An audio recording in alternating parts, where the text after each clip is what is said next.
हाज़िर मोहतरम, अब हम चलते हैं 20वीं सदी के मुफक्किर, फ़लसफ़ी और हिसाबदान why I am not a Christian के मुसन्निफ़ बर्ट्रैंड रसल की तरफ, जिन्होंने कहा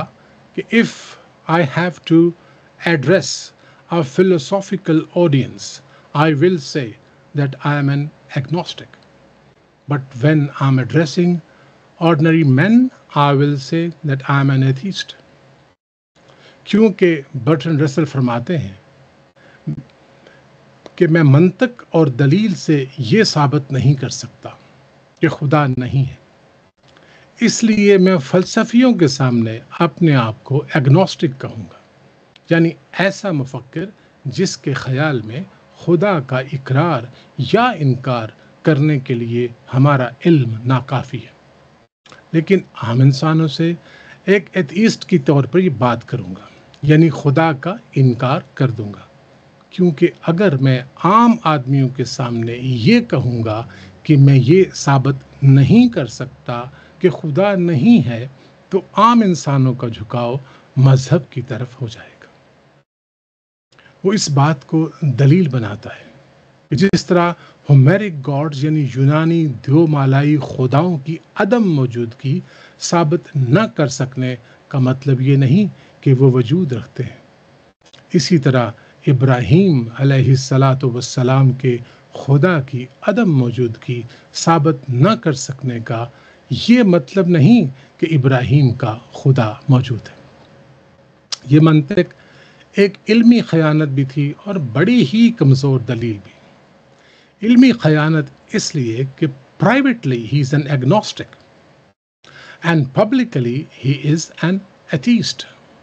और कमज़ोर दलील इसलिए कि उसने जो मुवाजना किया होमेरिक गॉड्स यानी द्योमालाई खुदाओं का इब्राहीम अलैहिस्सलातु वस्सलाम के खुदा के साथ, ये एक बड़ी ही नाक़िस और कमज़ोर तशबीह थी। एक ऐसे खुदा को जिसका दावा खुदाई एक तसलसल से अंबिया की ज़ुबानी और किताबों की शक्ल में बनी नो इंसान तक पहुँचता रहा, और वो जो एक किताब को अपना आखिरी और मुकम्मल पैगाम कहता है और उसकी हिफाजत का ज़िम्मा लेता है, उस खुदा की किताब और दावा खुदाई का जायज़ा लिए बगैर उसने खुदा का इनकार किया, और इब्राहीम के खुदा का मवाजना वो उन द्योमालाई खुदाओं से करता है जिन खुदाओं का कोई काबिल एतबार डेटा या दावा खुदाई वजूद ही नहीं रखता। ये तो ऐसे ही है जैसे हीरे का कंकर से मुवाजना। ख़वातीन हज़रात, आज के दौर के एक लीडिंग सेक्युलर रिचर्ड डॉकिंस ने एक भरी महफिल में ये कहा कि जिस तरह मैं माइन कैम्फ, जो कि हिटलर की तसनीफ़ है, को पढ़े बग़ैर नाज़ियों के बारे में तबसरा कर सकता हूँ, इसी तरह मैं कुरान पढ़े बग़ैर इस्लाम पर भी तबसरा कर सकता हूँ। मंतिक और दलील का एक अदना तालिब इल्म भी ये बता सकता है कि उसकी ये दोनों ही आरा गलत है। आप दावा पढ़े बग़ैर दावा रद्द नहीं कर सकते। और इसी तरह रिचर्ड डॉकिंस ने ऑक्सफोर्ड यूनिवर्सिटी में एक ओपन डिबेट में ये तस्लीम किया कि ही इज़ एन एग्नोस्टिक, और ये कि उसने कुरान नहीं पढ़ा। यानी एक तरफ उसने ये कहा कि इल्म नाकाफ़ी है कि खुदा की मौजूदगी की तस्दीक या तरदीद की जा सके, साथ उसने ये भी तस्लीम किया कि उसने कुरान नहीं पढ़ा। मैं इस पे कोई तबसरा नहीं करना चाहता। गो जदीद अहद के मशहूर थियोरेटिकल फिज़िसिस्ट, जिन्हें दुनिया मिचियो कैकू के नाम से जानती है, ने भी कहा तो यही कि मैं ये साबित नहीं कर सकता कि खुदा है या नहीं, लेकिन उसने ये भी कहा कि जो क़वानीन इस दुनिया को चला रहे हैं वो इतने पेचीदा और फाइनली ट्यून्ड हैं कि वो किसी इत्तफाक की पैदावार नहीं हो सकते, इसलिए उनकी तख्लीक के पीछे कोई कॉस्मिक इंटेलिजेंस यानी आफाकी ज़हानत कार फरमा है। ख़वातीन हज़रात, अब मैं आपसे थोड़ी ज़्यादा तवज्जो का तलबगार हूँ, क्योंकि अब हम ان تین اصحاب کی آرا کو اکٹھا کر کے ایک نتیجہ قائم کریں گے۔ برٹرینڈ رسل اور رچرڈ ڈاکنز کا کہنا ہے کہ ہم یہ ثابت نہیں کر سکتے کہ خدا ہے یا نہیں، اس لیے ہم ایگنوسٹکس۔ Fair enough. گو میشیو کیکو کا بھی یہی کہنا ہے کہ میں یہ ثابت نہیں کر سکتا کہ خدا ہے یا نہیں، لیکن اس نے اعتراف کیا کہ کائنات اور اس کے قوانین اتنے پیچیدہ ہیں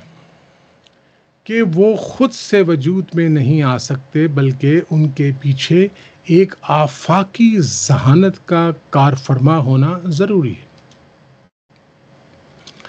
میشیو کیکو نے ایک اور دلچسپ نکتہ بھی اٹھایا